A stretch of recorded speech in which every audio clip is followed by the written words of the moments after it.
and what Lord Justice Hobhouse said in Lloyds Bank and Rogers. In 54, the substance of the purpose of the exception in subsection 5 is thus based on the assumption that the party against whom the proposed amendment is directed will not be prejudiced, because that party will, for the purposes of the pre-existing matters in issue, already have had to investigate the same or substantially the same facts. So the gloss that Mr. Justice Coleman is putting on what Lord Justice Hobhouse says in Lloyds Bank and Rogers is as supporting exactly what he has said and giving force to the way in which he is putting the policy. It's not the test. The test is 17.4, but putting the policy behind the 35.5.17.4 regime. And then, if we please, could turn to Good and Martin itself, which is behind Divider 11.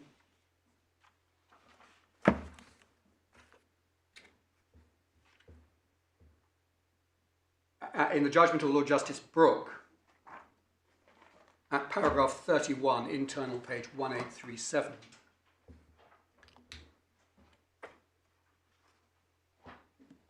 And this is part of a discussion about the origins of and rationale for the regime. And in paragraph 31, Lord Justice Brooke says, the Law Reform Committee considered these rules in its 21st report, final report on limitation of actions, etc. After explaining the terms of RSC Order 20 Rule 5, it is said, the senior master, who has suggested to us that the discretion of the court to allow an amendment of pleadings should be stated much more widely than it now is, has helpfully drawn our attention to the terminology used in Rule 15C of the American Federal Rules of Procedure, and these are the important words, under which a new cause of action may be added by amendment if it arises out of the conduct, transaction, or occurrence of events set forth or attempted to be set forth in the original proceedings. And then the committee goes on, we've considered whether such words as these might be preferable to those used in the existing RSC, but we doubt whether they add anything to the rule we have quoted above. And then over the page, in the judgment of Lord Justice Brooke at paragraph 34, he says, I return now to section 35 of the 1980 Act, for its terms, see paragraph 27 above, in order to make 2 points. It's the first one, well, both are important, but the first is that the language chosen by Parliament in section 35.5a is apt to embrace the concept contained in Rule 15C of the American Federal Rules of Civil Procedure and the situation that has arisen in the present case. Claimant's new cause of action does indeed arise out of the same facts as already in issue on her claim. The second is that neither the Form Rule Committee nor the Civil Procedure Rule Committee have ever evinced an intention or desire to use their powers under section 35.4 to add any additional restrictions to the rules permitting post-limitation amendment. And then there's reference to the first of those points, and Lord Justice Brooke says that has received judicial support from Lord Justice Hobhouse, with whom Peter Gibson and Simon Brown, Lord Justices Peter Gibson and Simon Brown both agreed in Lloyds Bank and Rogers. And then there's a citation from Lloyds Bank and Rogers. And then next, in the same vein, and this is the last case we need look at, I'll give you the others, is the case of Ballinger and Mercer behind Divider 25.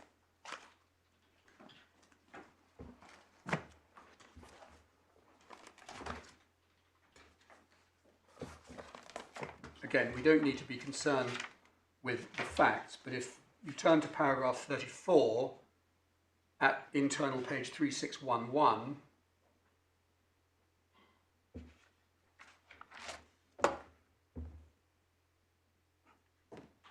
well, we should start probably at the bottom of 33, at the bottom of the previous page at paragraph 33.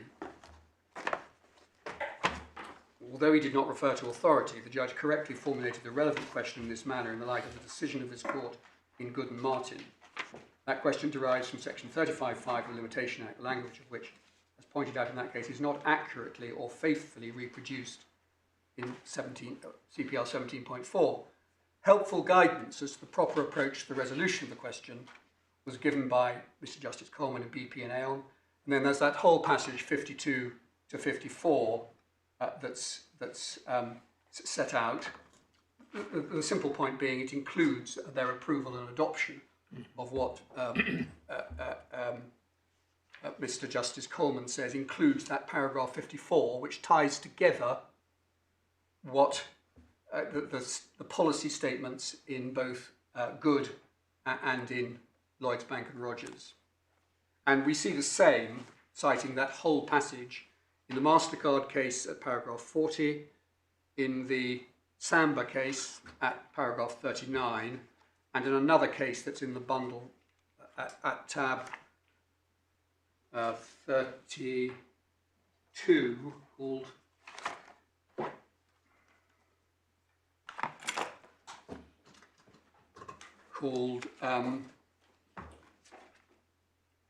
Hyde and Nygate at paragraph 42. So we say two things about the learned friend's submissions on the subject of policy and rationale. Sorry, which paragraph in Hyde and Nygate? It's paragraph 42. 42, thank you. The first is obviously that these are statements of rationale and policy.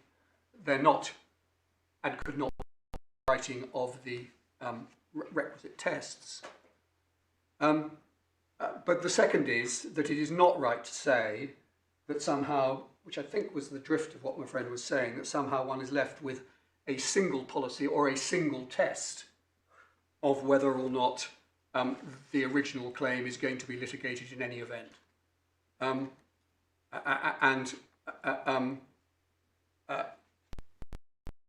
From there, I think I should move to looking at the wording of 35.5 itself. And you'll find the relevant text of the Limitation Act behind divider 33 in the second authorities bundle.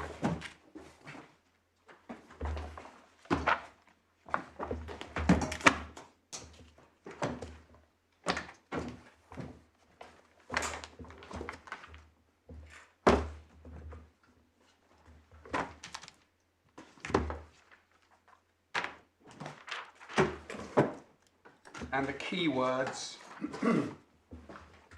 are on the internal page 2. Well, we should start with subparagraph 4.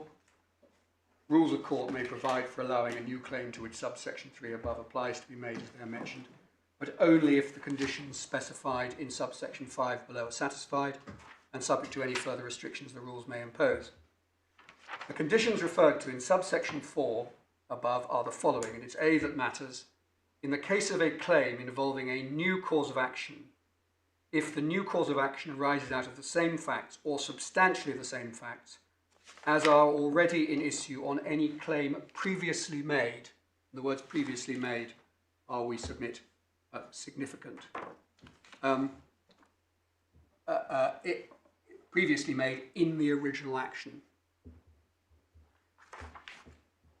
So, do I understand you to be submitting that it's not a requirement of section 35.5 that you're pursuing an existing cause of action?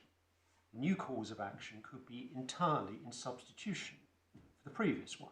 And we see that precisely reflected in the wording of 17.4, which we looked at earlier, which explicitly refers to substitution. So if one asks the question, is this cause of action going to be litigated in any event, you're going to be misled, because yes, that wouldn't allow you to substitute one cause of action for... Exactly. One needs to be careful with the words cause of action, of course, because it's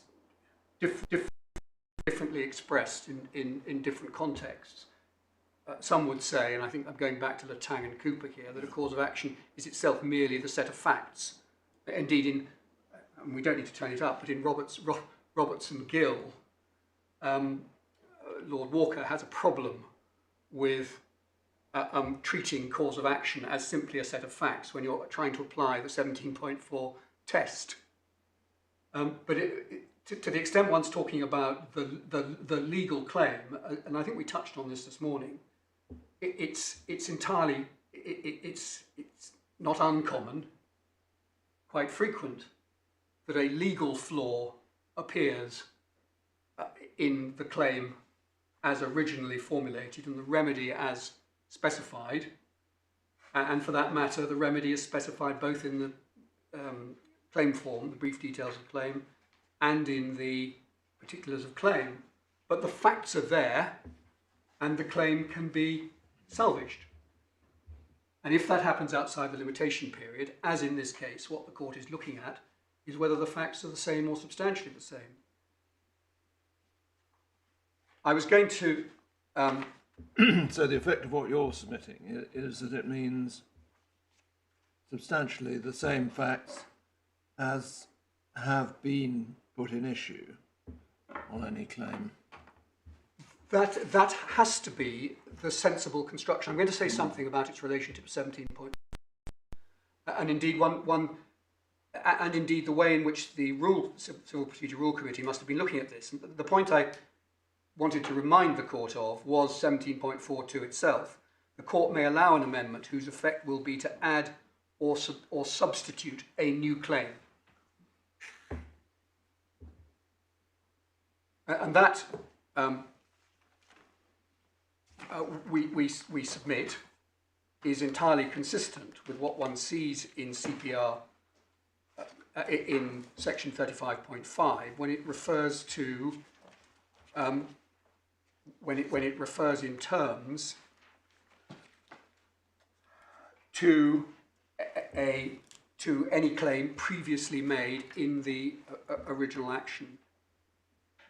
Now, Is there any definition of new claim for the purposes of CPR Rule 17.4? No, there is not. Thank you. But there is a definition, as your lordship's probably referring to, in 35.2. Well, I was going to ask, my next question is, do we import the definition in 35.2 into 17.4? We must do. We must at least do that. And indeed, I'm grateful for that being pointed out, because what 35.2 does is lay the ground for the substitution wording in the CPR, because it provides in this section a new claim means any claim by way of set-off or counterclaim, and any claim involving either A, the addition or substitution of a new cause of action. Now, going back, perhaps I wasn't being particularly clear a moment ago in my reference to Roberts and Gill.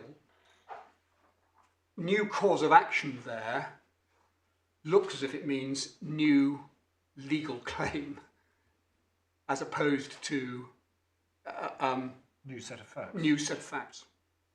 Well, if it arises out of the same facts, it can't be a new set of facts. Yes. And you're right. In Latang and Cooper, Lord Justice Diplock, I think he was then, said that cause of action just means a set of facts. Contract, breach, damage. Indeed. But it's very common to use cause of action as a shorthand for a label, breach of contract as opposed to tort. I think I should show you what Lord Walker says on precisely this point in Roberts Yes, and because Gill. he struggled with it a bit. Well, I can show you that he absolutely struggles with it. It's behind divider 19 in the main authorities bundle. At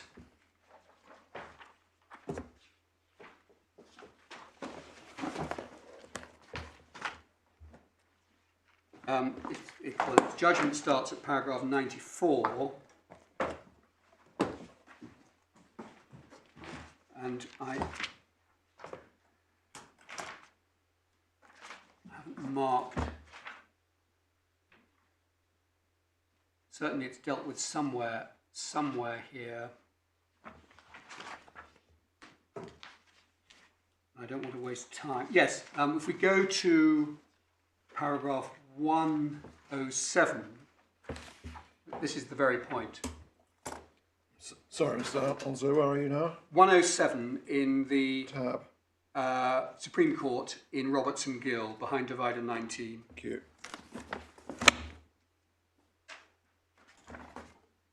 Yes, it's not. It's a quote from a previous case, Smith and Henniker Major. Yes. Reference was made in argument to the well-known definition of cause of action put forward by Lord Justice Diplock in Latang and Cooper. Conscious that this is, as Lord Collins says, a sterile topic, but I venture to repeat something I said in a dissenting judgment in Smith and Henniker Major. And then there's this very point. It's the confusion over meaning of cause of action. I have to say that in the context of Section 35, Limitation Act 1980, I'm uneasy about the process of lifting either of these classic definitions out of the legal lexicon, as it were, and reading them into the language of Section 35(5)(a). The notion of a factual situation which arises out of the same facts or substantially the same facts as another set of facts is not an easy one to grasp. Yes, and then he carries on in 108 to say that in the Limitation Act it means something different, because the Limitation Act is all drafted by reference to causes of action in the sense of breach of contract, tort, etc. Even if the facts are the same, the facts may be identical for a contractual claim and a tortious claim, but as we know, the limitation period may be different. Precisely. Now, so far as the construction of 17.42 is concerned, against the background of Section 35(5), I should show you, I think at the start, something said in a case called Law Society and Shah, which is behind divider 18.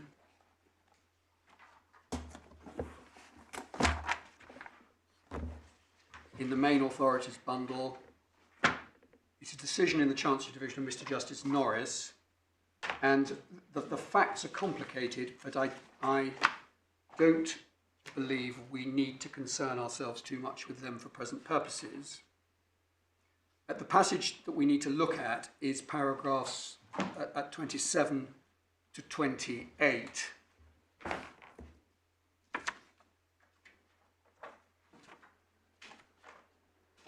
And it was an attempt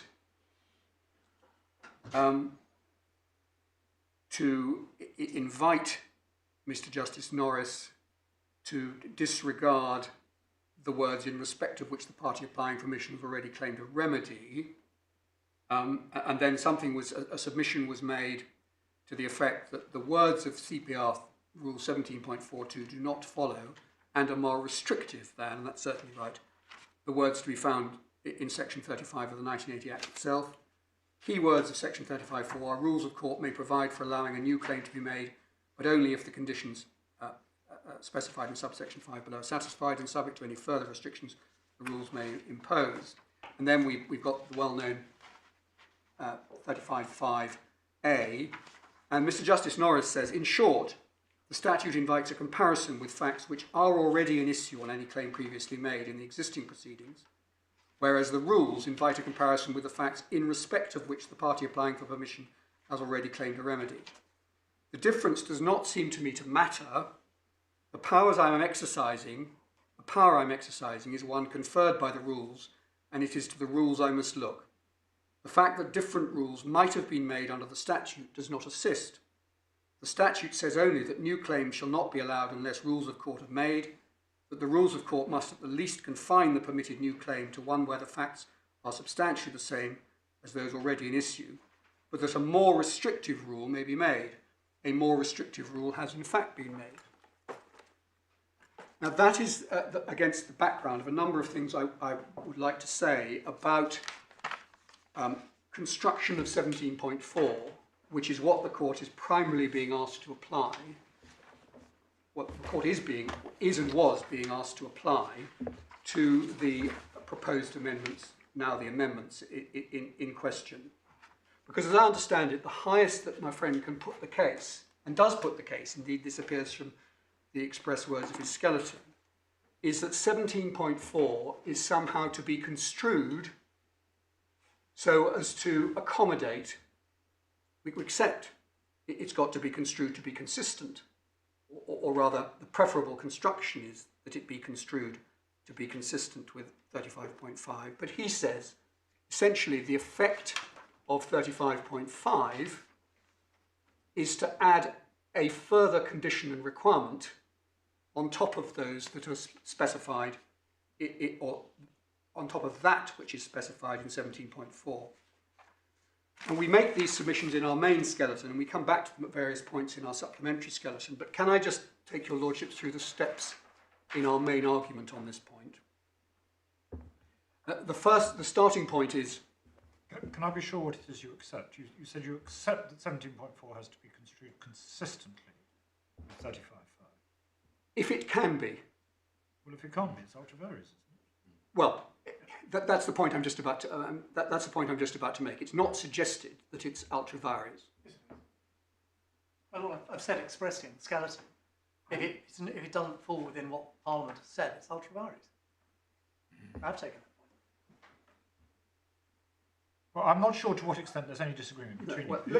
If you both say it's got to be construed consistently with section 35.5, then there isn't an ultra various point. It's just what construction is consistent with 35.5. Exactly.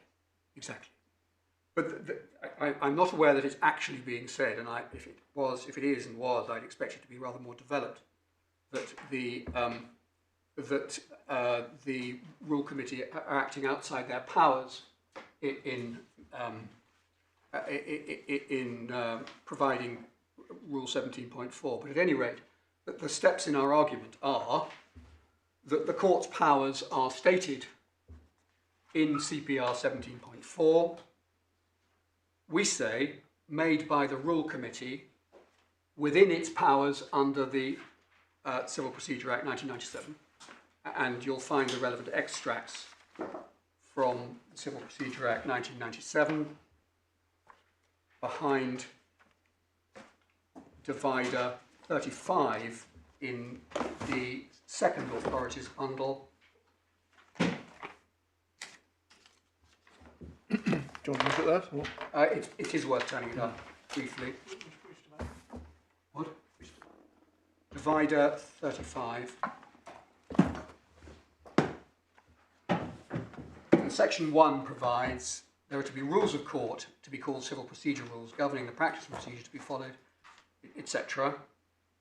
And it is worth noting 1.3, the power to make civil procedure rules is to be exercised with a view to securing that the civil justice system is accessible, fair and efficient. And then provision is made in section 2 over the page for the setting up of the Civil Procedure Rules Committee, who are authorised to make rules and proceeded to do so. And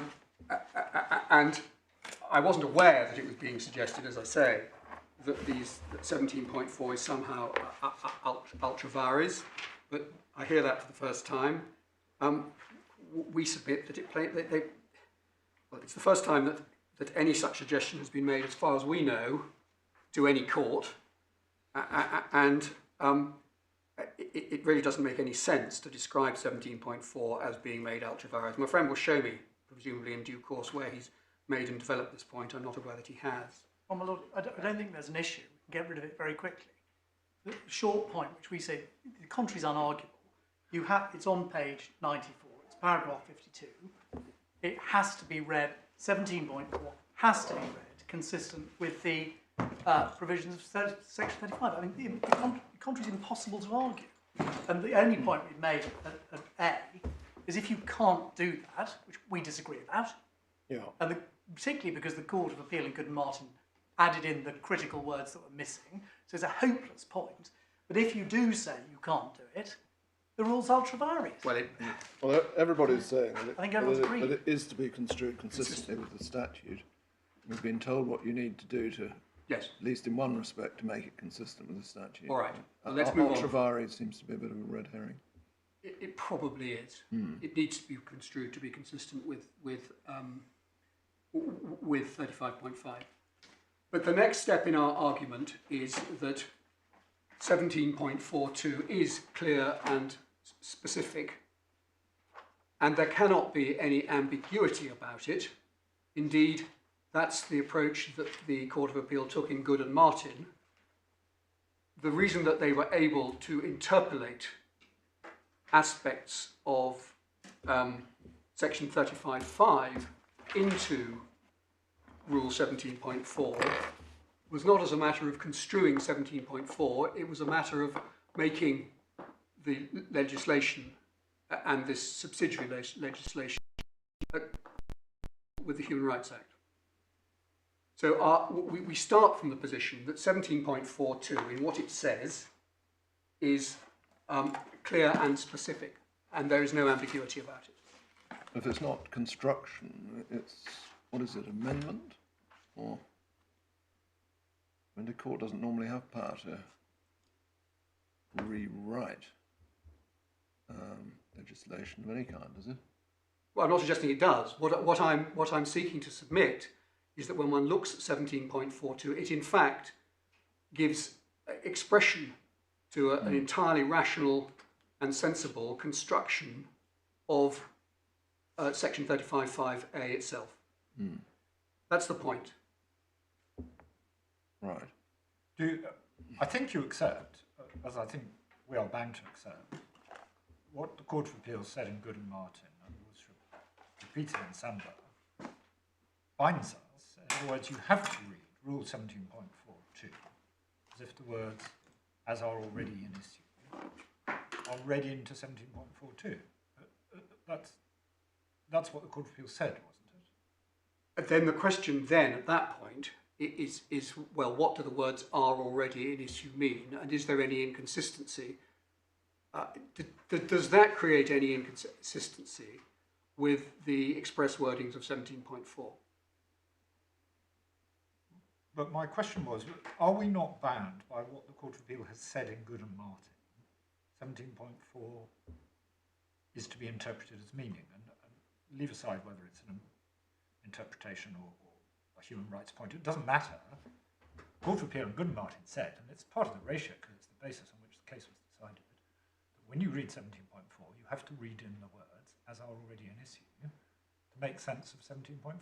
Well, and that does make it consistent with 35.5, so I'm not sure what's left of the difficulty. Well, there's no difficulty in this sense. The difficulty arises if you then identify a tension between the words are already in issue as at any rate provisionally interpolated in 17.4 and the wording of 17.4 as it stands. That's why I asked if we're not bound by it. Whatever we think of what the Court of Appeal did in Good and Martin, that's what they did. And well, aren't we stuck with that? Well, what the approach taken in Good and Martin was to say that 17.4 is to be treated as if, I accept, as if it contained wording lifted from 35.5, so that there was there could be no incompatibility under the Human Rights Act between 35.5 and 17.4. The question we submit, at any rate, that we're dealing with at the moment is a slightly different one. It's the question of what, looking at the legislation as a whole, and by that I mean the Act, Section 35.5, and 17.4, what meaning does one give to the wording of the Act? And perhaps I should put it this way. The way in which the Rules Committee construed, which they were there to do and they plainly did do, the way in which the Rules Committee construed the Act and what they had to do to give effect to it in the rule in 17.4 should be part of the starting point of the court's inquiry. May I put it this way? The effect of the appellant's construction is that there is an unexpressed further condition or requirement to the operation of 17.4. In other words, the facts on which the new claim is based have to be not only the same or substantially the same as the facts in respect of which a remedy has already been claimed. There's a further condition that they also have to be contained in a surviving pleading. That is precisely what they say. That is precisely what they say. Yeah. And the starting point is that is not, as a matter of construction of 17.4 as it stands, an available construction of the words. It simply isn't. It's adding a condition that isn't there. And the question we submit, or one of the questions the court is entitled to ask, is whether 17.4 as it stands and stands alone is or is not an available construction and application, in this context by the Rules Committee, of section 35.5. And we submit that the facts which are already an issue are well capable, at least, of being described as the facts in respect of which a remedy has already been claimed. I should have expanded are already an issue. Are already in issue. So, on any claim previously made in the original action. Sorry, Lord. why do we need to worry about 17.4 at all? Because as I understand it, on your argument, if you apply the words of the statute directly, you say you satisfy them. We do. These are different ways of winning the case, if you like. We have a series of submissions in our main skeleton argument, 6 separate submissions, and our starting point, and it may be we don't need the point because we are right, we submit about our second point, but our starting point is to say that you can construe 17.4 consistently with 35.5 without giving it the meaning or effect that Mr. Green contends for. Now we're either right or wrong about that. You've got to, if you get home on the argument you addressed to us on 35.5, that as are already in issue, it is really looks both to the present but also to the past. Then it doesn't matter if those words are imported into 17.4. Confess at the moment I'm equally at loss as to how looking at 17.4 and ignoring the fact that those words are read into it advances your argument. It advances it in this way, that taking our starting point as whether or not, well, taking our starting point as to what 17.4 read for consistency with 35.5 actually means, it is not difficult to construe 35.5 as a matter of language, even putting aside the point, if you like, the tense or timing point. It is not difficult to construe those words as fitting exactly the test that is stated in 17.4. We're either right or we're wrong about that.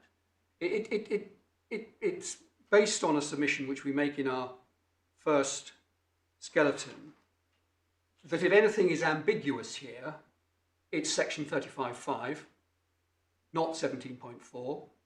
But the Rules Committee, when they were seeking to apply 35.5, and one's got to assume stay within, follow the requirements and conditions they were required to, they have chosen the construction which fits 17.4.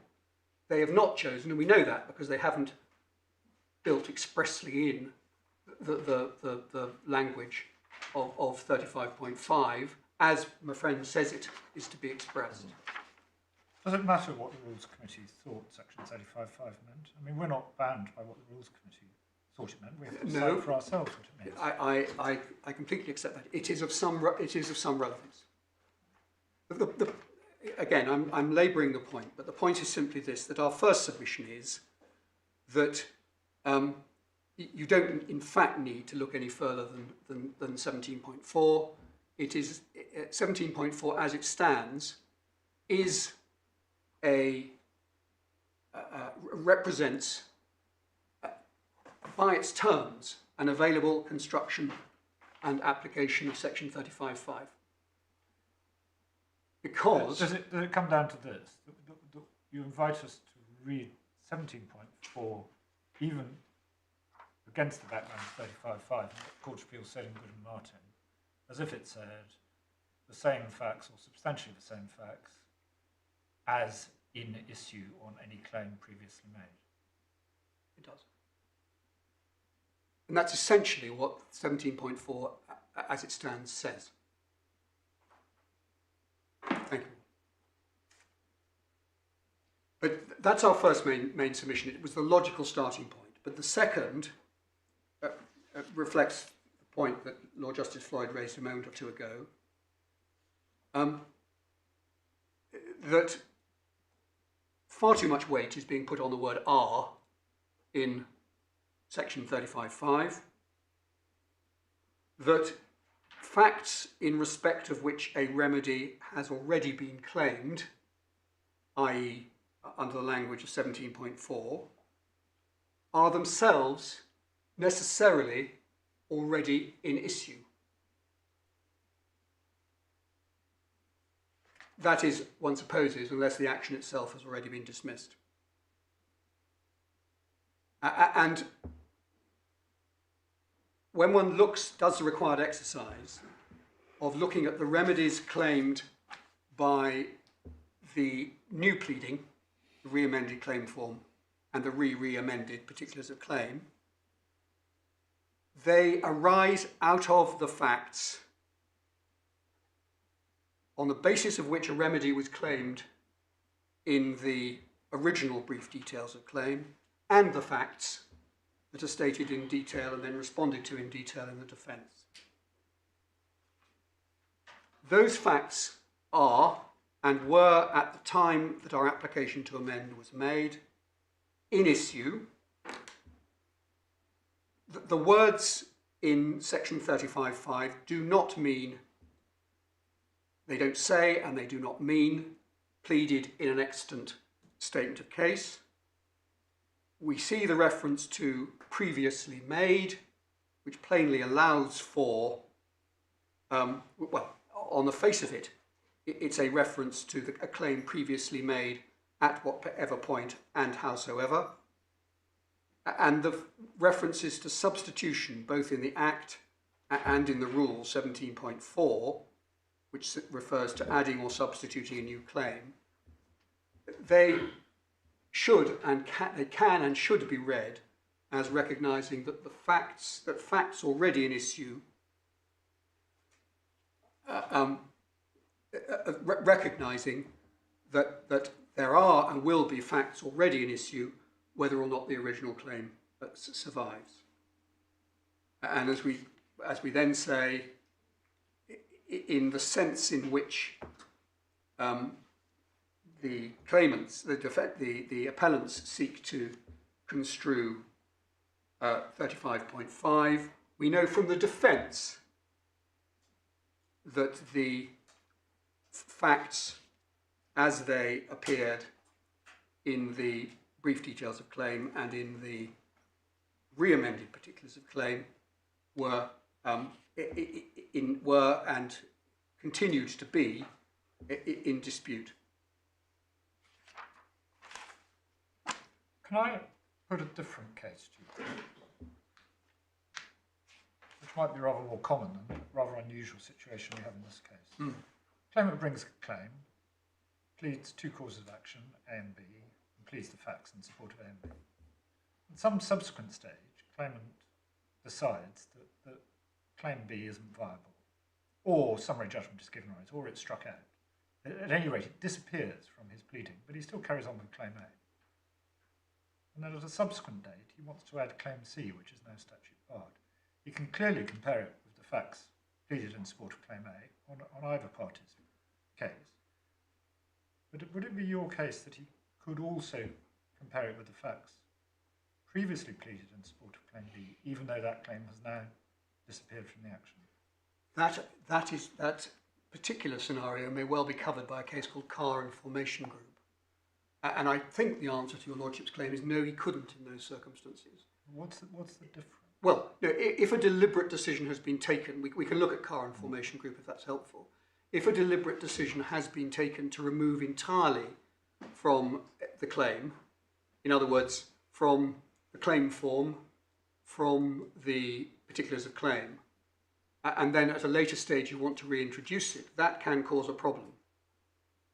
But that's not this situation because of the way in which the judge approached matters in October 2018 and his plain intention and the order he plainly made. Or the order he made. Well, as I understand it, when you refer to his intention, you're referring to the fact that he explicitly intended to give you the chance to try and reformulate your case as against D2 to D7. Exactly, and left the claim form alive, didn't dismiss the action as a whole for that purpose, for that explicit purpose. And just on that, my lord, I'd reminded myself over lunch I should show your lordships. I'll need to move on in a moment to the to the slip rule point. If your lordships take up the first bundle, and this is and turn to page 80A, the core bundle. No, it's not page 80, it's 80.1.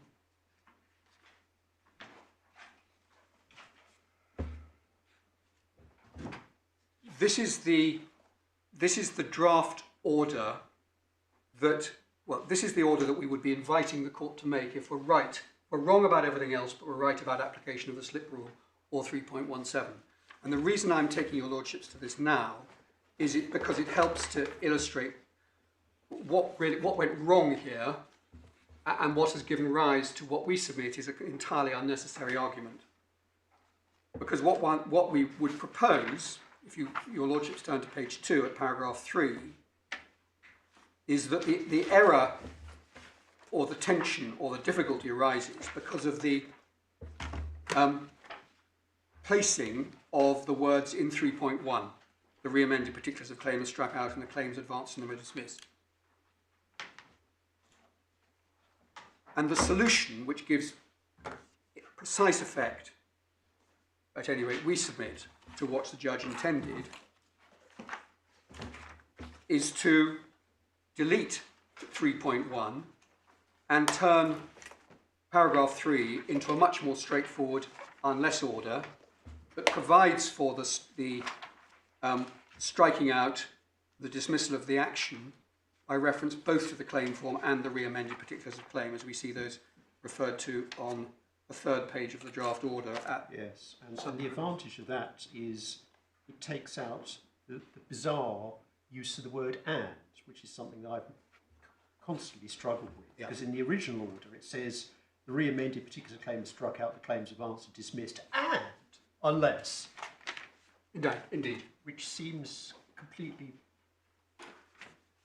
incomprehensible.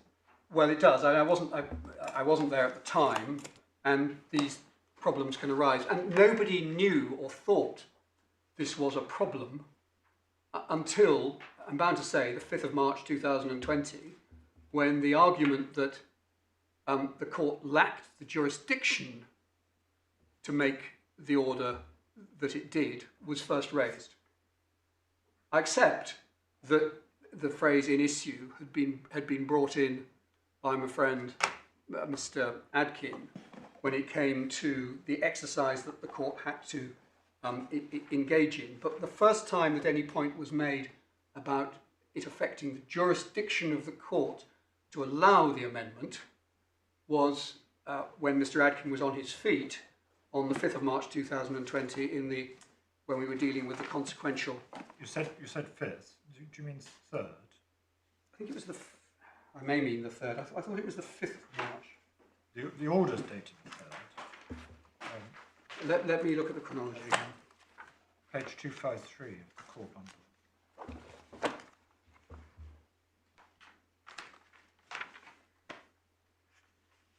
It will have been a third. It will have been a third. And we describe what happened in our primary skeleton argument. Well, we got extracts from the transcript. Mr. Adkins said nobody made this point. Yes, exactly. So I need to move on quite swiftly to the slip rule point. And what I'm going to ask your lordships to do, just to make sure that I've covered the ground, if you take my first skeleton argument,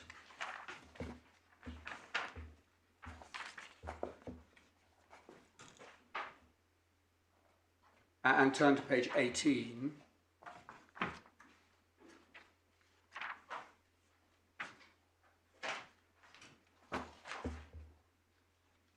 we make the point that I've just been dealing with, that 17.4 is, on any fair construction of 35.5a, consistent with what appears there. What I should, I think, take your lordships to is the case of Fannin and Backhouse, which is in Divider Authorities Bundle 1. Behind Divider 2.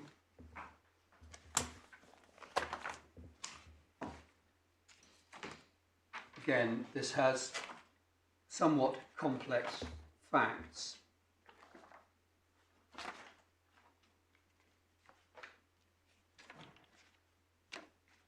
And the relevant passage in the judgment of the Court of Appeal is on page 4.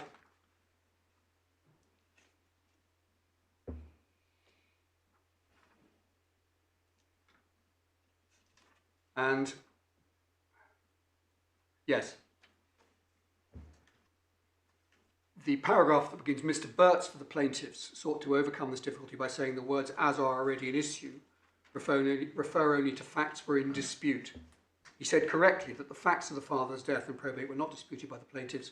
However, it seems to me that is to put altogether too narrow a construction on section 35.5a. It would be ridiculous to suppose it was intended that the satisfaction of the condition should depend on whether or not the additional facts were denied, not admitted, or admitted on the pleading, as the case might be. I think it clear that the words in issue on mean material to or the like. It is obvious that neither the death of the father nor the grant of probate of his will was material to the claim previously made against the defendant personally. And the relevance of that is simply that as long as the claim form survived and the action survived, when it comes to whether or not the facts in question, the facts on which that was based, were in issue, one only needs to be concerned with whether they were material to the claim as previously pleaded. Now, as I say, I need to move on, and for your lordship's reference, our third and fourth submissions appear on pages 20 and 21 of our original skeleton. We submit that their construction of 17.4 and their interpretation, if you like, of the regime as a whole, combining 15.5 and 17.4, would not give effect to the overriding objective. And the basis on which we say that is we know what the rationale for the regime is, and their construction would mean that merely because of the striking out of the particular claim, not the claim form itself, not the dismissal of the action, the amending party, the claimant, for that reason alone, is barred from advancing a case, notwithstanding that every aspect of it can either be reasonably assumed to have been or has actually been the subject of investigation and inquiry by the claimant. That is the effect of what they say. It's irrelevant, they say, that in fact all the facts, because of the content of the original particulars of claim and the original claim form, will have been or can reasonably be assumed to have been investigated and so on by the defendant. Notwithstanding all that, they say the amendment must be refused. And we submit, we've said this on a number of occasions, there is no justice or logic in that, and it's not consistent with, as we say in our fourth submission, with the rationale that we've seen underlying 17.4 and 35.5.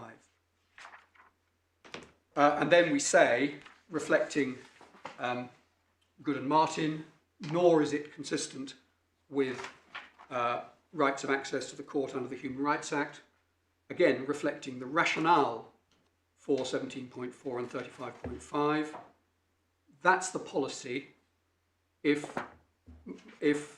by this, what we describe as arid and formalistic technical point, if by that route my clients are debarred or prevented from having access to the court to argue the case, then that, like as in Good and Martin, is not consistent with the, not compatible with the operation of the Human Rights Act, essentially for the reasons that are given in Good and Martin. And so we come, sixthly and finally, to our 3.17 and slip rule submission. And on that,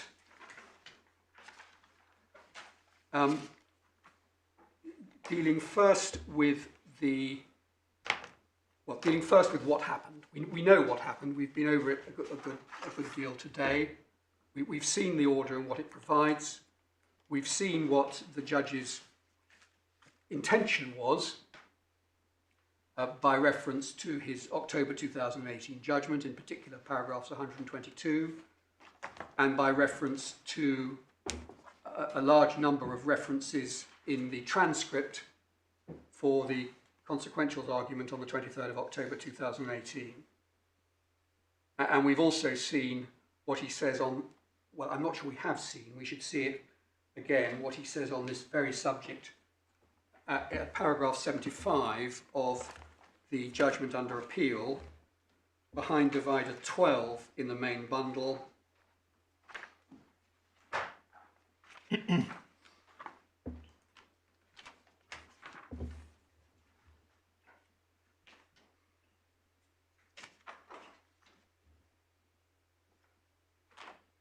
Where he's dealing with where he's dealing with the submission as it had then been made, not based on jurisdiction, simply based on giving effect to the words are in issue. And he says over the page, page 206, halfway down, 75, further and importantly, the whole point of paragraph 3 of the 23rd of October order was to permit the claimants an opportunity to reformulate a claim focused primarily against the defendants and not KS because of, and therefore based on, the facts then pleaded. I note that the language of section 35 is rather different from CPR 17.4, but the argument before me was as to the engagement of CPR 17.4. On this preliminary point, I agree with Mr. Onslow's submissions. Now, at that point, when that judgment was provided in draft, and right up to the moment at which Mr. Adkin made consequential submissions and started talking about permission to appeal, no question of a jurisdictional bar had been raised at all. First time that came up was, we didn't even see a skeleton before the consequentials hearing. Mr. Adkin made a number of submissions which we hadn't heard before, one of which was that 35.5 presented a jurisdictional bar to the exercise of the court's powers under 17.4. And it follows that if they are right about that point, and if you accept Mr. Green's arguments as to the meaning and effect of 35.5, then you're bound to find that the court did not have jurisdiction to make the order, to allow the amendments as it did after the 2019 hearings, and for that matter did not have, well, that the order made on the 23rd of October was fundamentally flawed, because the dismissal on this footing of the particulars of claim deprived the court of the jurisdiction that it is evident from the rest of the order the court regarded itself as having, and a jurisdiction yet to be exercised by way of considering the amendments yet to come. And we say there are two routes to solving this.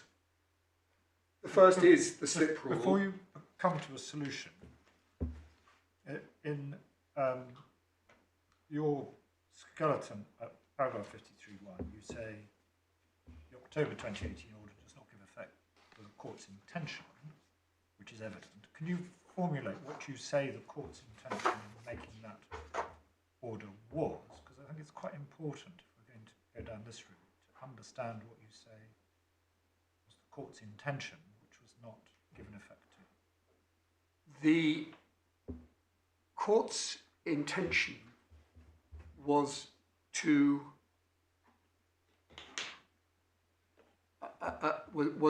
give the claimants the opportunity to salvage their case by way of making amendments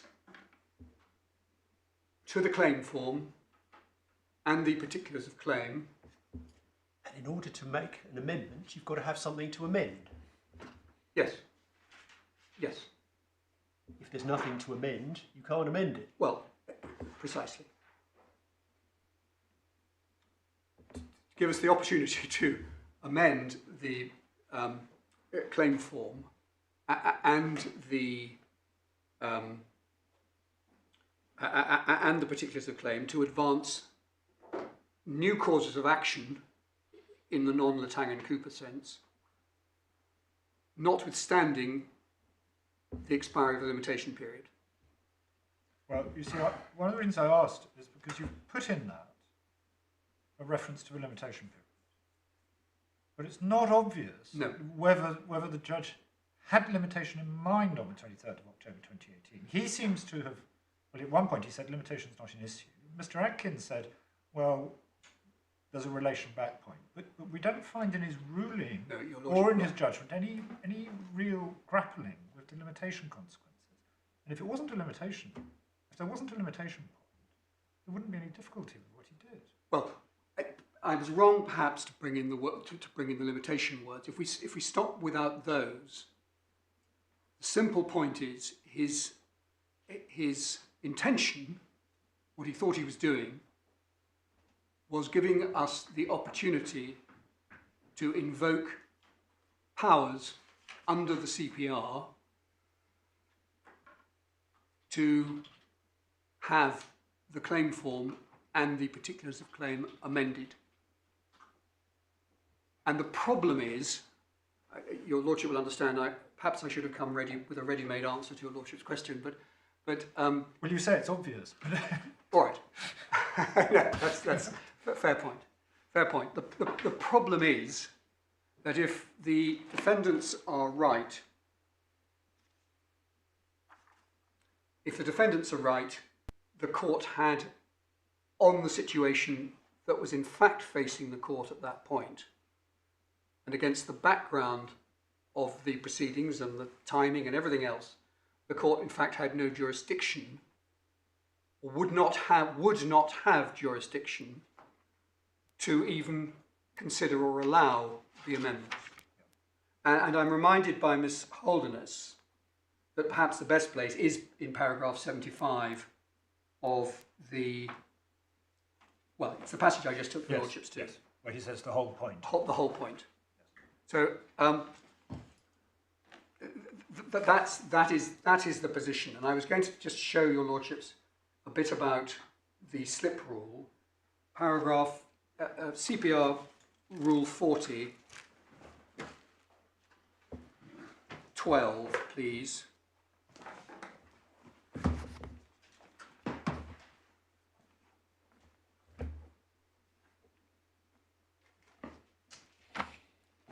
And the rule itself, page 1320 of the 2020 White Book, 40.12.1, the court may at any time correct an accidental slip or omission in a judgment or order. And then, as one would expect, there are various notes explaining what the extent of that is. And that what I wanted, we'll look at a case in a moment, but what I wanted to show your lordships was the passage at the bottom of the page. The slip rule cannot be used to enable the court to have second thoughts or to add to its original order. Judge does not have the power to recall their order before it is issued, but not afterwards. Does have the power to recall their order before it is issued, but not afterwards. And then, yes, however, the court has an inherent jurisdiction to bear its own orders to make the meaning and intention of the court clear, and can use the slip rule to amend an order to give effect to the intention of the court. See Bristol-Myers, which we'll look at in a moment. And in fact, that's probably the point at which it's best to look at Bristol-Myers. Tab 10 of the First Authorities bundle.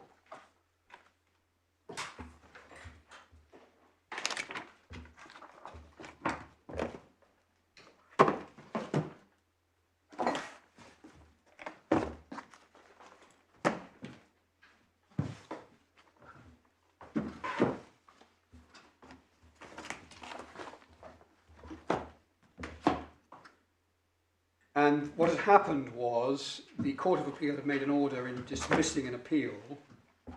And if we look at H4 on page 913, the effect of the order of the Court of Appeal was to cause interest to run from the date of its order.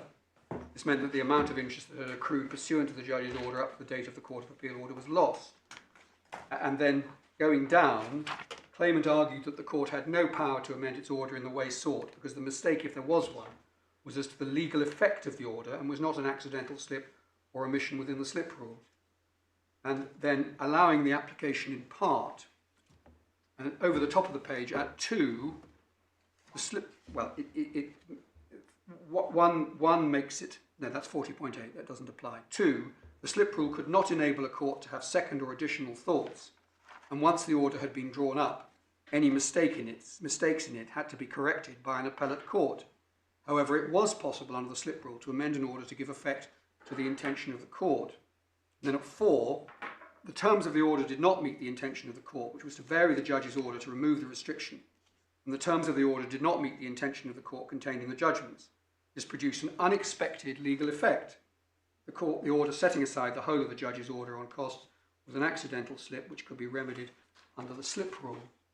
And then if one turns, please, to paragraphs, the whole analysis, starting with a case called Mollica and Procter and Gamble that some members of the court, I think, are familiar with. Both my Lord or Justice Arnold and I have happy memories. I know, it is in fact in the bundle, but we don't need to turn it up. And then it is pointed out that a number of relevant cases weren't cited to Mr. Justice Morritt, and then at a stage at which, well, no, let's pass over. At paragraph 22, the Sir John Donaldson, Master of the Rolls, remarks in Mutual Shipping Corporation Bayshore are cited, and what he said was, it is the distinction between having second thoughts or intentions and correcting an award or judgment to give true effect to first thoughts or intentions which creates the problem. Neither an arbitrator nor a judge can make any claim to infallibility if he assesses the evidence wrongly or misconstrues or misappreciates the law. The resulting award or judgment will be erroneous, but it cannot be corrected under either Section 17 or Order 20, Rule 11. It cannot normally even be corrected under Section 22. The remedy is to appeal if a right of appeal exists. The skilled arbitrator or judge may be tempted to describe it as an accidental slip. This is a natural form of self-exculpation. It is not an accidental slip. It is an intended decision which the arbitrator or judge later accepts as having been erroneous. Well, why does that not present you with a problem? Because if one then goes to see what Lord Justice Robert Goff says, it's the following. In none of the last 5 cases I have cited did the judgment or order as drawn fail to give effect to the intention of the court at the time when it was drawn. In each case, there was, however, an error in the judgment or order arising from an accidental slip or omission by a party or by his counsel or by his solicitor. Furthermore, there is authority that if a court makes an order in certain words which do not have the effect which the court intended them to have, that order may be corrected under the slip rule to make it accord with the court's actual intention. And then lower down, those cases establish that the slip rule cannot enable a court to have second or additional thoughts. Once the order is drawn up, any mistakes must be corrected by an appellate court. However, it is possible under the slip rule to amend an order to give effect to the intention of the court. If the last two cases referred to above had been cited in Nugee, I believe the obiter statement made by the judge would have been expressed differently. So the slip rule does allow for the correction of errors or the correction of mistakes in the way in which expression has been given to the court's intention. And we are in that situation in which it is only as a result of this challenge to the jurisdiction under 17.42 that a problem has emerged with regard to the order made by the judge on the 23rd of October.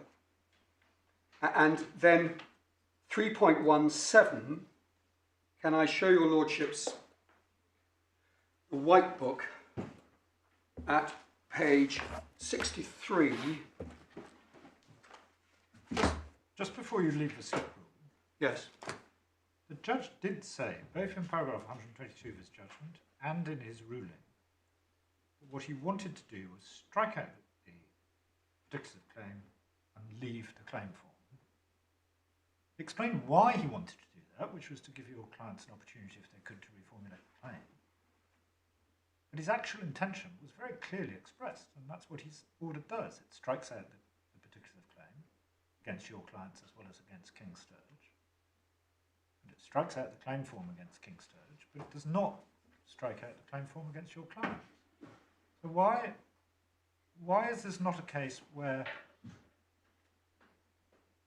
he did exactly what he wanted to do, he just might not have appreciated the difficulties because he didn't anticipate the jurisdiction point, as you've just said to us, because nobody was arguing that.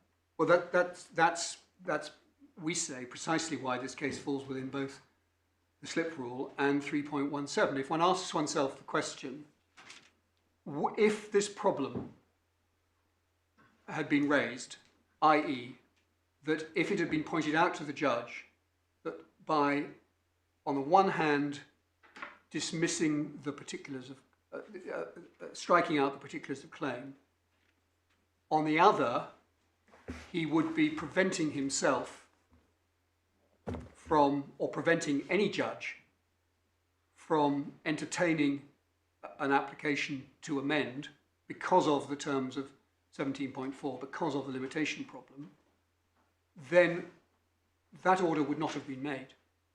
And it was a mistake that was shared, we submit, by the judge and by counsel. We don't, if it was a mistake, in our case is that there was no error, there was no mistake, Yes. because Mr. Green's construction of section 35.5 and how it applies here is wrong. But if it's right, then that created, within the terms of the order itself, not just a tension, but an impossibility, because that order having been made, although it was never, the point was never raised for a further 14 or 15 or 16 months, until after the substantive judgment had been handed down.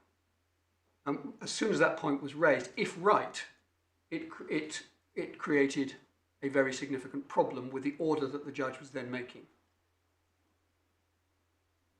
Thank you. If one then, please, turns to the white book at, we can see the rule itself, page 63.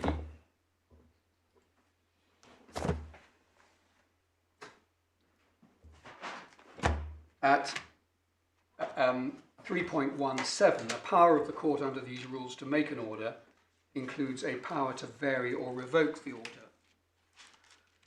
And as my Lord Justice Nugee pointed out earlier, there is a good deal of case law surrounding this, and indeed seeking to restrict its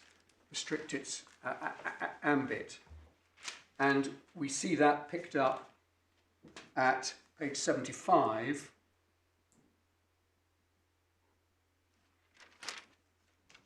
by reference to the case of Tibbles, and we'll look at that in a moment.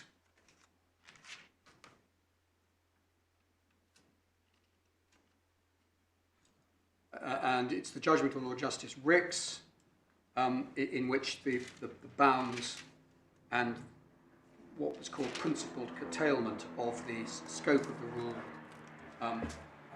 is analysed, and about a third of the way down the paragraph that begins in the leading case. Subject to that, however, the jurisprudence had laid down firm guidance as to the primary circumstances in which the discretion may, as a matter of principle, be appropriately exercised, namely normally only where there has been a material change of circumstance since the order was made, or B, where the facts on which the original decision was made were innocently or otherwise misstated. There was room for debate in any particular case as to whether and to what extent misstatement may include omission as well as positive misstatement, or concern argument as distinct from facts. This was said to be a matter of discretion for the judge in each case. Questions might arise as to whether the misstatement or omission is conscious or unconscious, and whether the facts or arguments were known or unknowable, and so on. Points going to discretion. Then, if one, please, turns behind to a case called Edwards and Golding, that is behind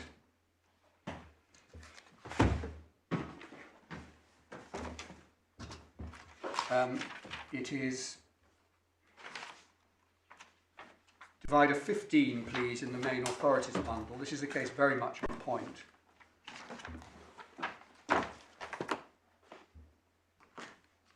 This was a libel case.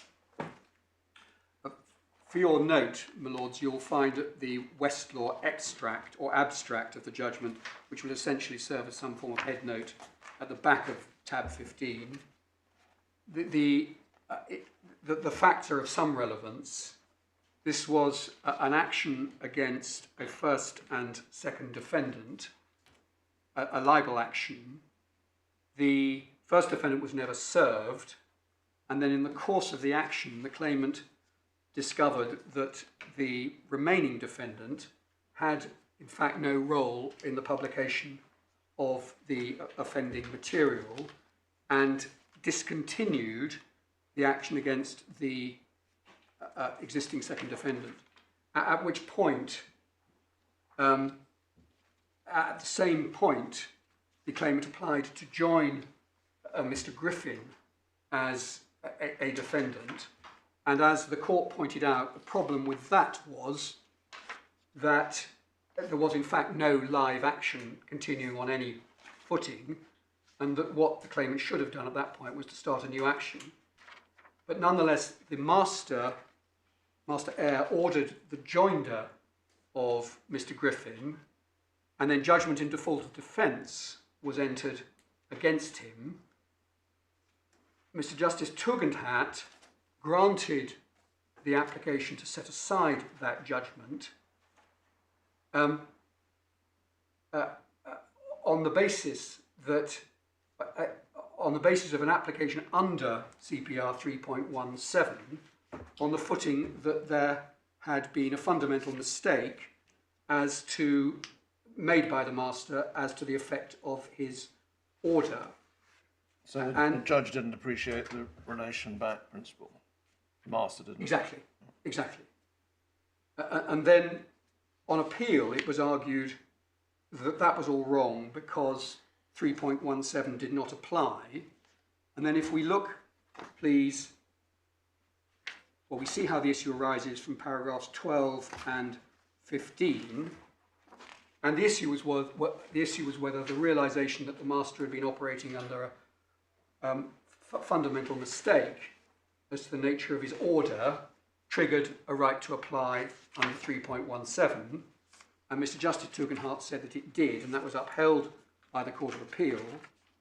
And in the interest of time, I can refer your lordships to, please, paragraph 23, where Collier and Williams is cited. And then at 24, The basis of the jurisprudence is that the jurisdiction under Order 3.17 is not a substitute for an appeal, must be additional material before the court in the form of evidence or possibly argument, reserve the issue of whether additional argument in itself is enough to attract the jurisdiction. The general thrust of Collier is that the case before the court before which Rule 3.17 is moved must be essentially different from one of simple error that could be righted on appeal.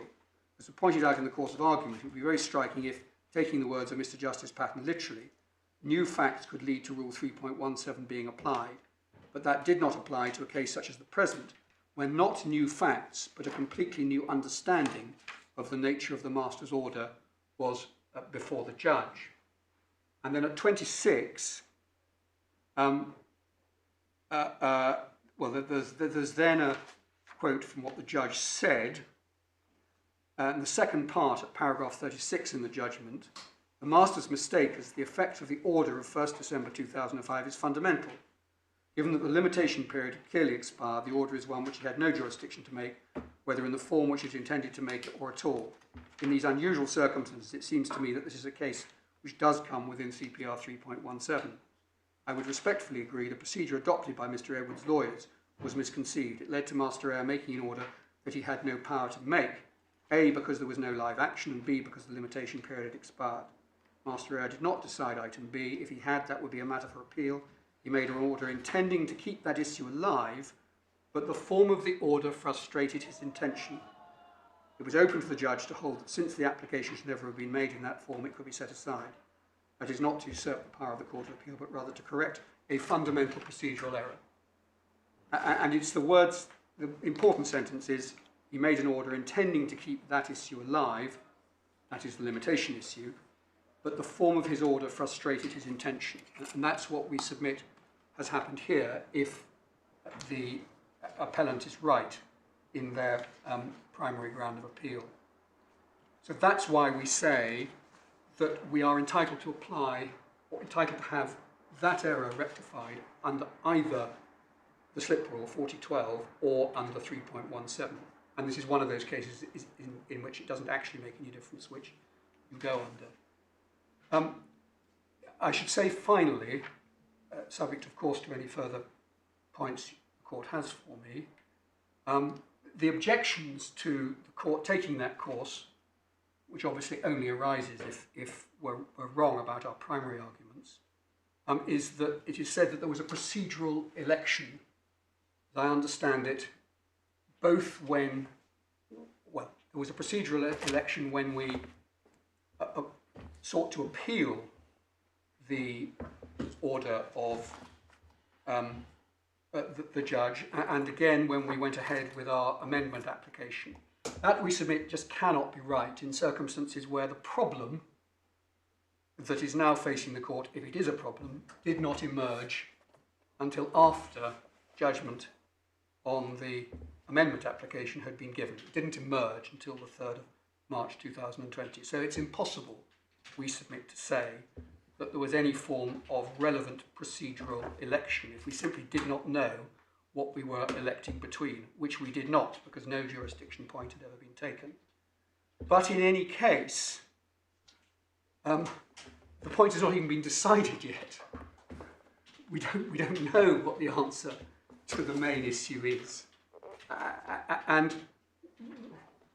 even if we'd done nothing to date, we submit we could not be held to have elected not to seek a remedy under the slip rule or under 3.17. Other objections, really, we understand it's said that there's been significant delay. Well, there hasn't. There hasn't been delay because not least because of the point I just made, which is that the point has not yet been decided. But in any case, we moved as soon as we saw the point being seriously taken and being given air by the permission granted for the appellant to appeal. As soon as that happened, we took the point in our respondent's notice. There can't possibly be any question of delay, nor can there be any question of prejudice. If the order is corrected or varied to give effect to the judge's intention, as we say, it should be if we are otherwise wrong. That all that is doing is maintaining the status quo that everybody understood to exist until at the 5th of March when the argument was raised, and for that matter, if your lordships were to decide against us on the primary issue until the judgment appears in this case. So there's no prejudice, there's no question of a procedural election, and there are no other reasonable or rational objections to correcting the error, if it was an error, that this judge made on the 23rd of October. Unless I can help your lordships any further, those are my submissions. Thank you, Mr. Chancellor. Mr. Green, you're not on your feet quite as early as you might have predicted, but don't feel under any pressure to. I'm most grateful. Well, can I just make one brief initial point, just so the court has it in mind, that no application was made to the judge in March when the point was argued by Mr. Adkin to vary under CPR, under the variation provisions in CPR 117. So they didn't ask the judge to vary it himself.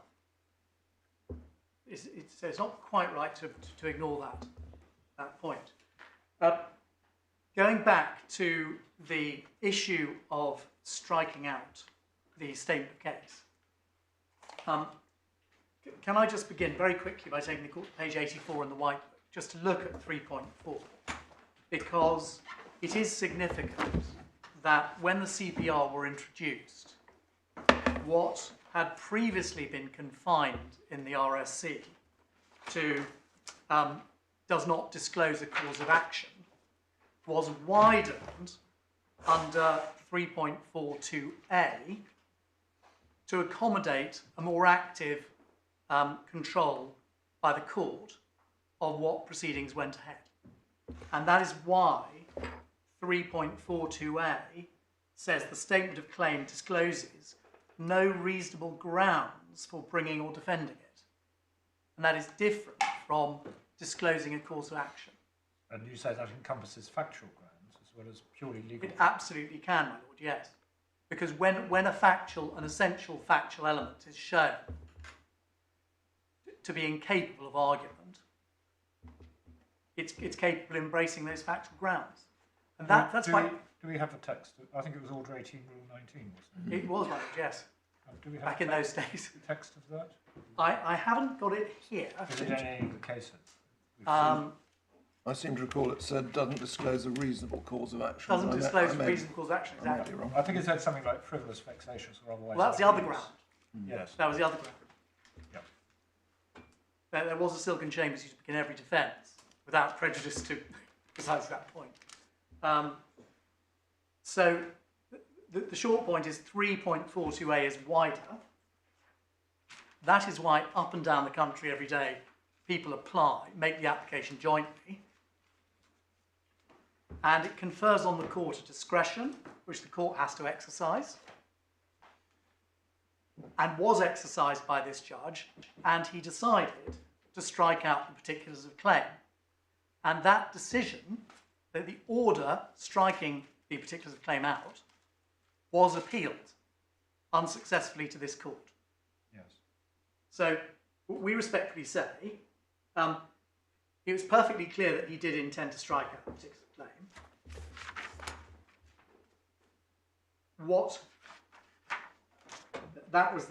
That order was then unsuccessfully appealed.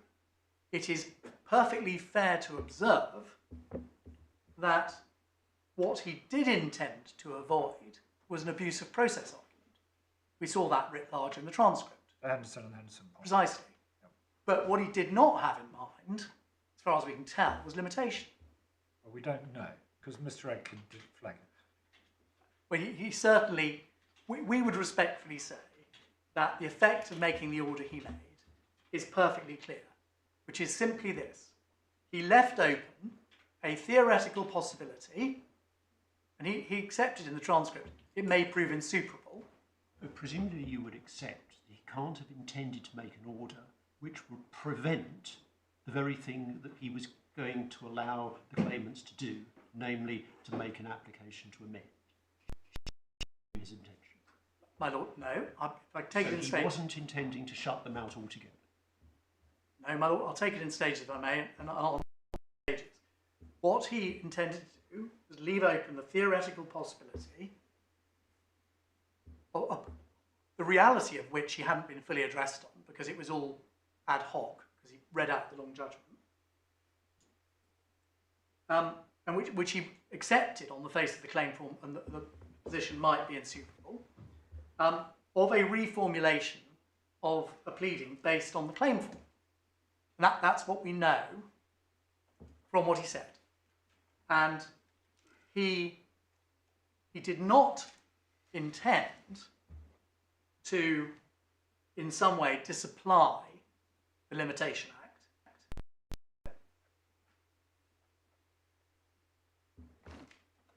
But on your submission, if the jurisdiction works in the way that you say it does, as soon as he struck out the particulars of claim, that made it impossible for anything to be done save on the basis of the existing claim form, and that would be completely inconsistent with him giving permission to amend, to apply to amend the existing claim form. No, my lord.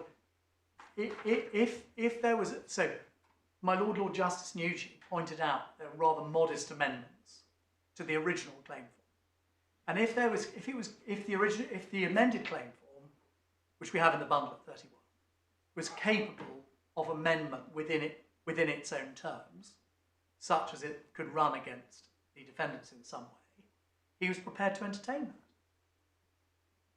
that. And that, so the amendment was an amendment based on that claim form, a relabeling exercise within that claim form. He was not saying, and he certainly should not be construed to have been saying, amend to add matters that were outside that claim form. Because the relabeling principle is a perfectly sensible one. And that's what, I mean, when one doesn't have extreme facts like this and the tide is up and it doesn't reveal the fault lines on the foreshore, everyone up and down the country said, well, it's a relabeling exercise. Here are the facts. I can relabel to say this cause of action on the same facts. But what the judge, if we're going to look at his intention, he wanted to avoid abuse of process. He was not intending to override or prejudge in any way the effect of Section 35, because he hadn't been addressed on it, because it hadn't arisen in the strikeout at that point.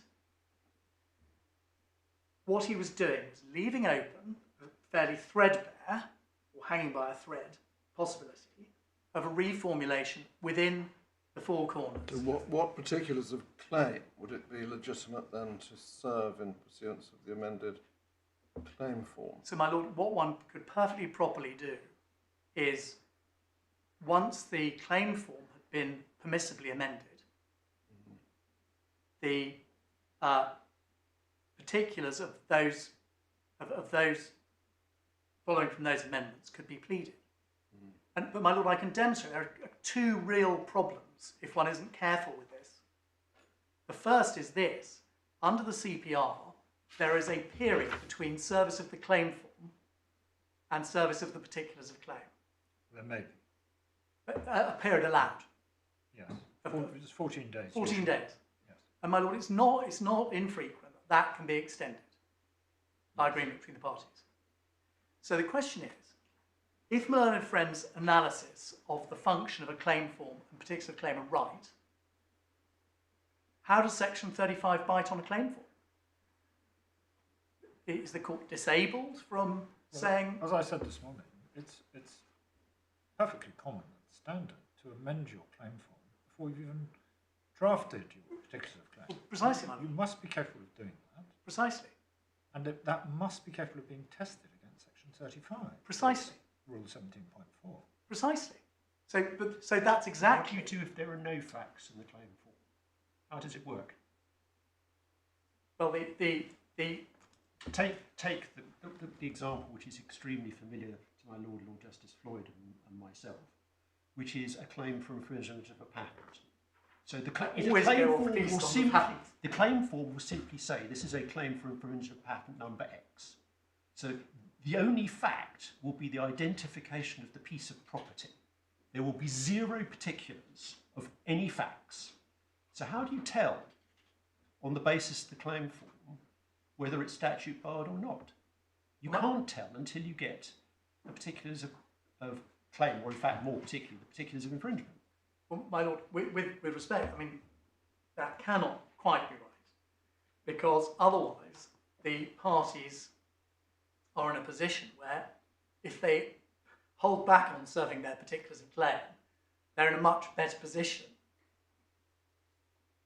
to expand what their particulars are than if they'd served them.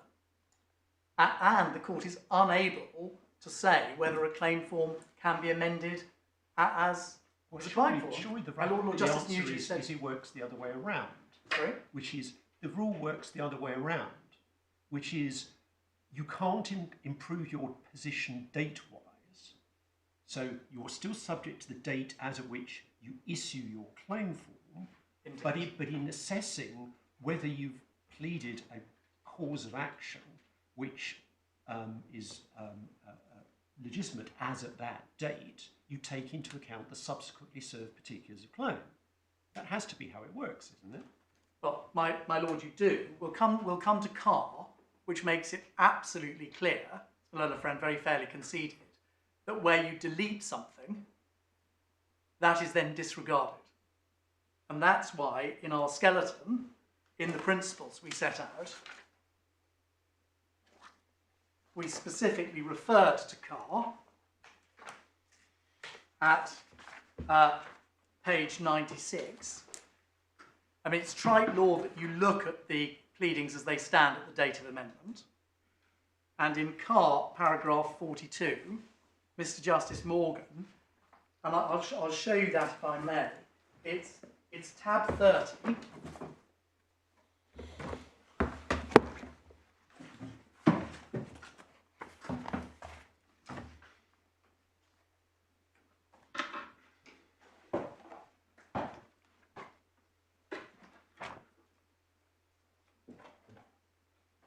And it's paragraph 42.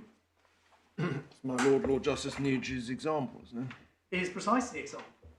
Because you see the first line of 41 is the removal of paragraph 14 by amendment. It's exactly my Lord Justice Nugee's example. And Mr. Justice Morgan says, over the page, the answer emerges from considering the following example. A and B. B removed. Later seek to reintroduce B. Can't do it. And this is a stronger case because not only were the particulars of claims struck out, but the claims within them were dismissed. So they're not an issue. They are not an issue at that moment for two reasons in our case. Not only because they've been struck out, but also because claims upon which the essential facts upon which the court has adjudicated are res judicata. And those facts cannot be properly described as facts in issue between the parties when the court has adjudicated upon them. Which is why at the beginning of my submissions, I said that what the judge was in fact affording the respondents was a wafer-thin opportunity that the obstacles to which might prove insuperable. And insuperable was the judge's own word. He was not seeking to give them an open goal or to go outside the then existing claim form. And he did not have in mind, at the stage of strikeout, the limitation effects, or as far as we can tell, didn't. Can I go back to the res judicata point? Yes. Suppose there had been a trial on the merits as opposed to this summary application, and the effect of the judgment was King Sturge were not deceitful, therefore all the claims against the second to seventh defendants fail. And there's no findings of fact as to whether the second to seventh defendants had done things honestly or dishonestly, because it doesn't arise, because the claim is as Mr. Onslow said, the linchpin of the claim is King Sturge's dishonesty. Now that would clearly, as a matter of res judicata, put an end to any possibility of relitigating those causes of action, and by virtue of the doctrine of issue estoppel, would put an end to any possibility of bringing any other claim based on King Sturge being deceitful, because that had been the basis of the decision. You wouldn't put an end to all the other issues of fact, would it? Well, my lord, what it puts an end to is the essential facts, such as they understood this to be a property valuation, not an enterprise valuation. For just I'm giving an example. And the judge found against them on that. Expressly. He also found against them on falsity. So that you could not bring a case against D2 to 7 founded on the basis that even unknowingly what King Sturge said was false. Why do you say that? Because he found against them on falsity, he says in the judgment. I think it's para 119. So what you can't do, so all I'm saying, I'm not saying it's a complete knockout point, but if you've got a window of opportunity on the existing claim form to try and reformulate a claim, it's quite a bit harder when some of what's in that is subject to issue estoppel. So that's why he fairly acknowledged in argument that that may be insuperable. Because it was all premised on the deceit by King Sturge in the existing claim form. And that was the difficulty. So what the judge was doing was intentionally deciding to strike out, rightly we say, on the slightly broader wording in 3.4. The order that he made gave effect to that clear intention. One can't keep going back behind him until you find something that you can say doesn't find expression. He made his intention, primary intention, clear. And they sought to appeal that very order, saying he should not have made that order to the Court of Appeal, and permission was refused. And since oral renewal's been put an end to, that's the end of the matter. So it's not an appropriate case for that reason to start going back to varying it either. Well, forgive me if I've misunderstood, but since we don't have the paperwork for that appeal, I've assumed that what they were appealing against was the dismissal of the claim against King Sturge. Well, and the striking out of the claim against us.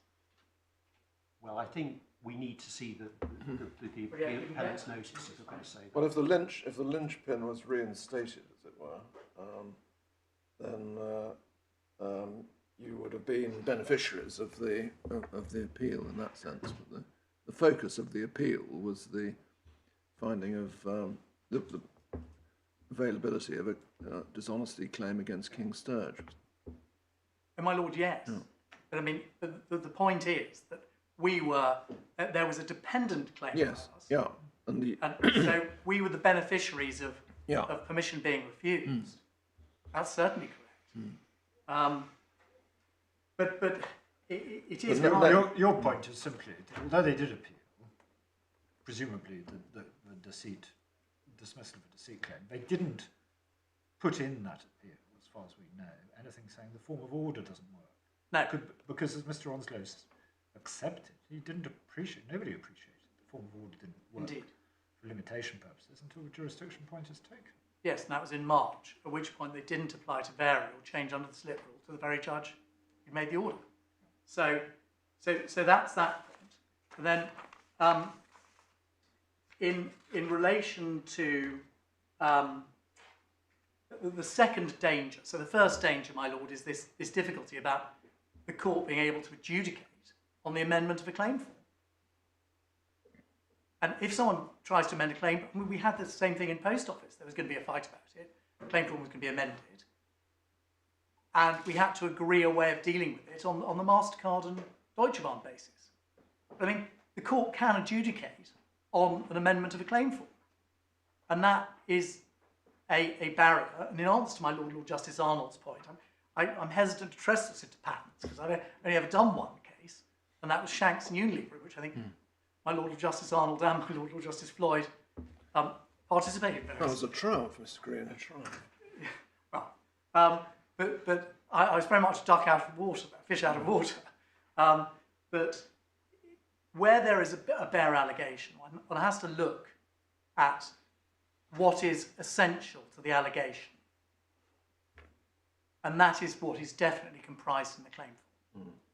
So if someone says infringement of a patent, I better not use patents, bad example, damage contract,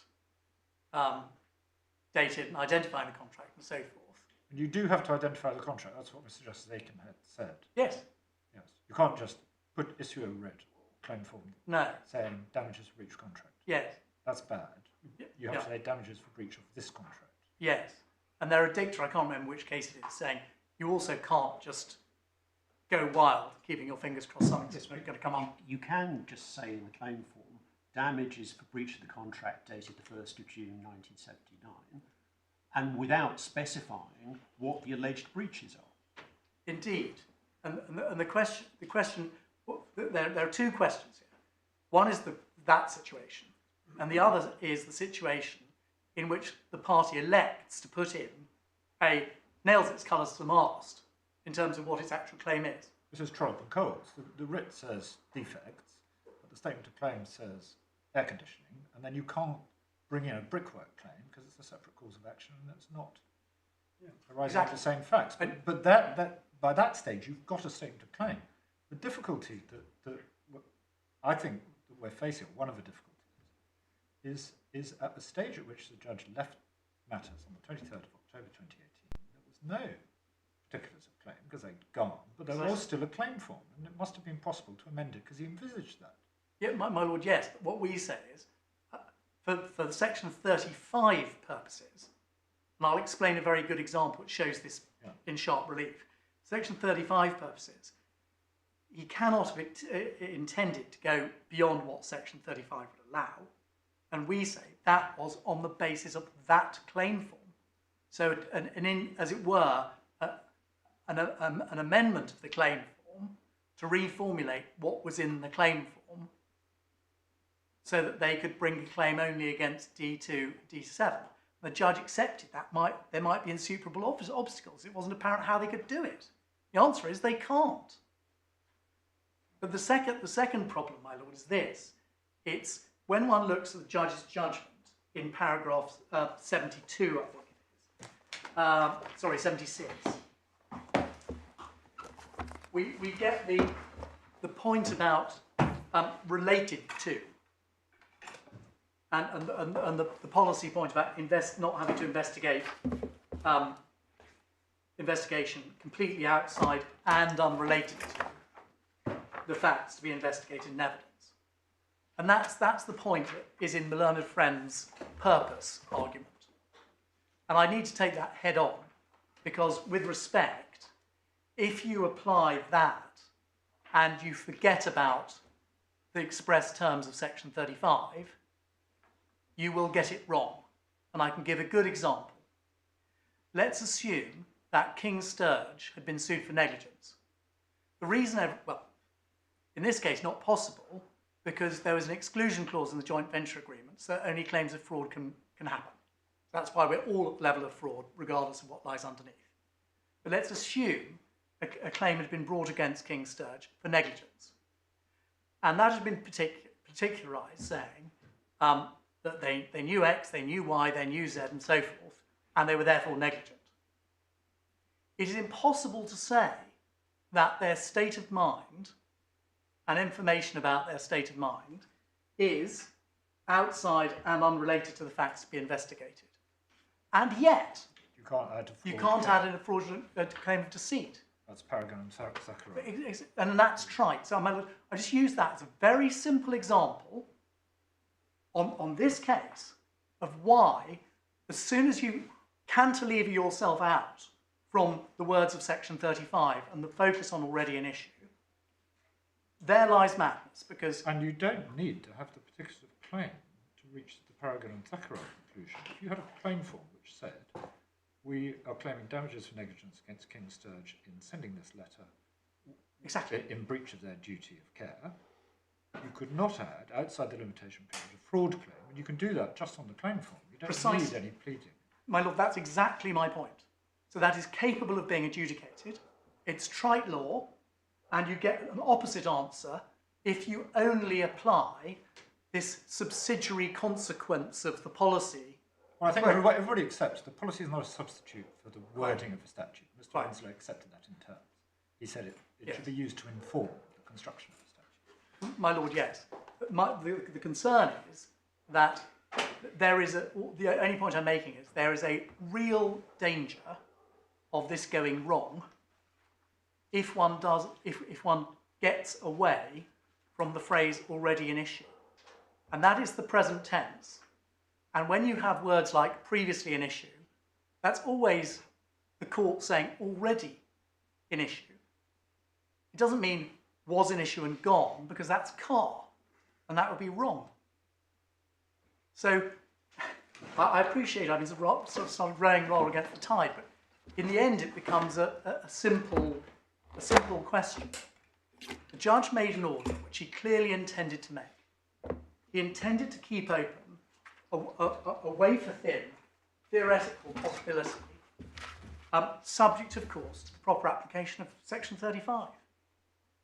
And to say he didn't, there's no foundation for that. And, my lords, the variation point becomes even stronger when, instead of the variation which the respondents seek,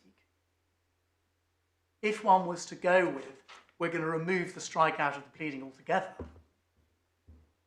well, that's one of the things they appealed against. And it's not even an application that's been made. And it would be very contrary to his express intention, or to change the slip rule that way. And that, we would respectfully submit, is not an available option. Can you help us in that regard as to the meaning of the word and? So let's take page 134. I'm not going to submit, my lord, this is Shakespearean drafting. But I'm happy to help. So this is core bundle, page 134. So 3.1 says the re-amended particulars of claim are struck out and the claims advanced therein are dismissed and. Now, if we just pause before the and, on the face of it, if that really was what the judge intended, that's the end of the case against your clients, because it says struck out, claims dismissed. So what's the meaning of the word and in those circumstances? Well, my lord, with respect, it's not the end of the case. The point is this. The judge didn't know whether the theoretical possibility would turn out to be possible. But he left that theoretical possibility, on which he hadn't been fully addressed, open. And the contrast is between what he did with the first offence, where paragraph 2 dismisses the action. Exactly. And paragraph 3 doesn't dismiss the action, it dismisses the claims and the particulars of claim. And the and is dealing with if you don't Is the claim form. fulfil the conditions. The claim form itself goes, and then the action is dismissed. Yes, precisely. And that's So, what he said. All the problems stem from what he's done, which is to dismiss the claims in the claim form, in the particulars of claim, strike it out, but to leave the claim form in existence. Yes. But I mean, it is very odd. It is odd, but when you look through the retrospectoscope, it's even more odd, as we are now. But if you take it frame by frame, it's less odd, because if he did not have in mind, he didn't know whether it's going to be possible to do this within Section 35. In fact, the extent to which he appreciated fully what all the arguments on limitation might be is in some doubt. But he was prepared to leave open a theoretical possibility. Well, can you then help us as to the effect of 3.3? In the event that the claimants issue and serve an application for permission to amend and provide the security, and that was both of those were done, the striking out of the claim form and the dismissal of the action against the second to fourth defendants shall be stayed. But what is being stayed there? But what he's saying is that he's expressing a clear intention in 3.2 that if they don't make an application... Yeah, but there's nothing to stay because it's an unless order. Well, my lord, yes, but I'm just trying to give it a fair and sensible reading.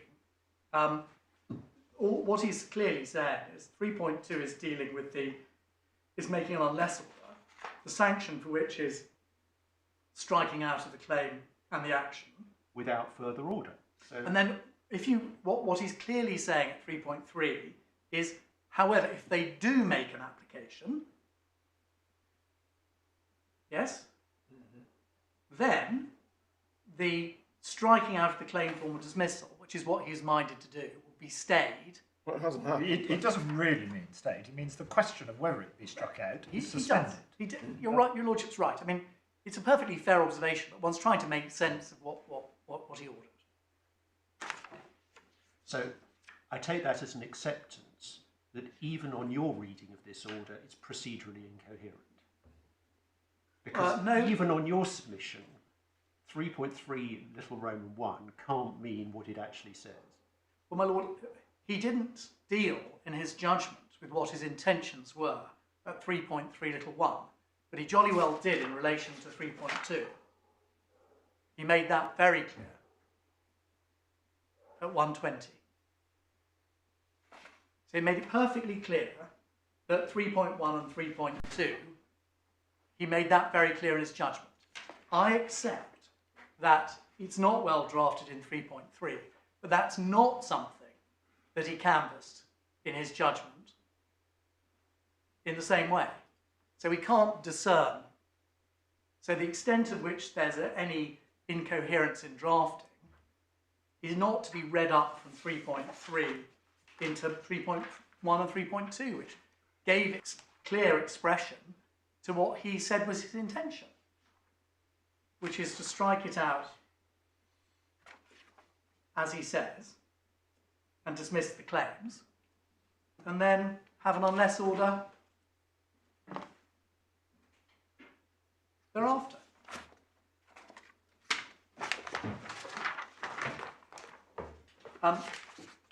My lords, see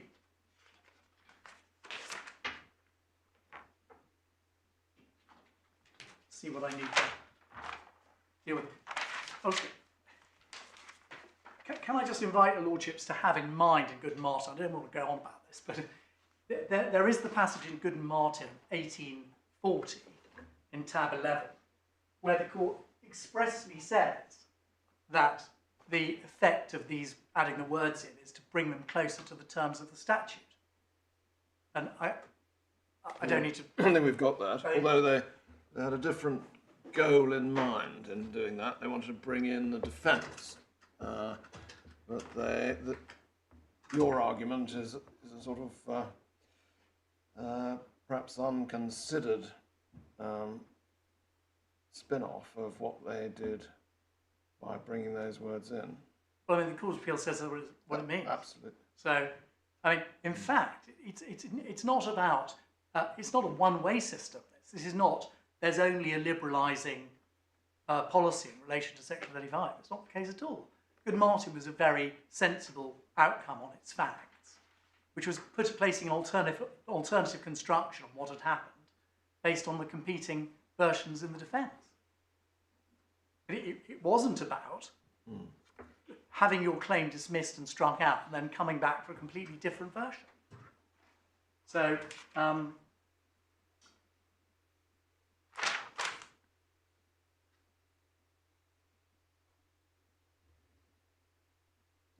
yes, my lord, just briefly, it is said by my learned friend that the Human Rights Act would assist him in his right of access, his clients and their right of access to this court.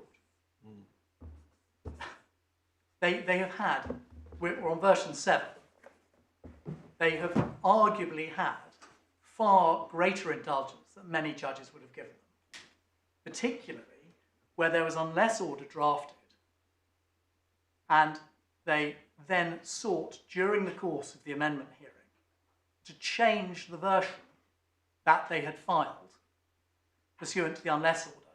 Well, the judge allowed them to do that, and that's not being appealed. My lord, I'm not seeking to... All I'm saying is, if you have had all those indulgences, it's a bit bold to say your right of access to the court's being impeded. You've had years to formulate your claim. They're not saying anything there's any special new fact that justifies this. That is a hopeless argument in our respectful submission. So, lords, there we are. The judge did what he intended. And in the end, it wasn't possible to make the amendment that he sought because there weren't any facts in issue which they could rely on to reformulate within the claim form that he referred to. Unless I can help the Lordships further. No, thank you very much, Mr. Green. Thank you both for your very interesting arguments. We will not give judgment straight away. We will issue draft judgments in due course for typographical corrections, but nothing more substantial than that. If when you get the draft judgments you can agree an order, please do so. If not, short submissions in writing, which we'll decide on the papers. When it comes to the handing down of the judgment, I suspect we will do it remotely, unless the current restrictions are no longer in force. All right.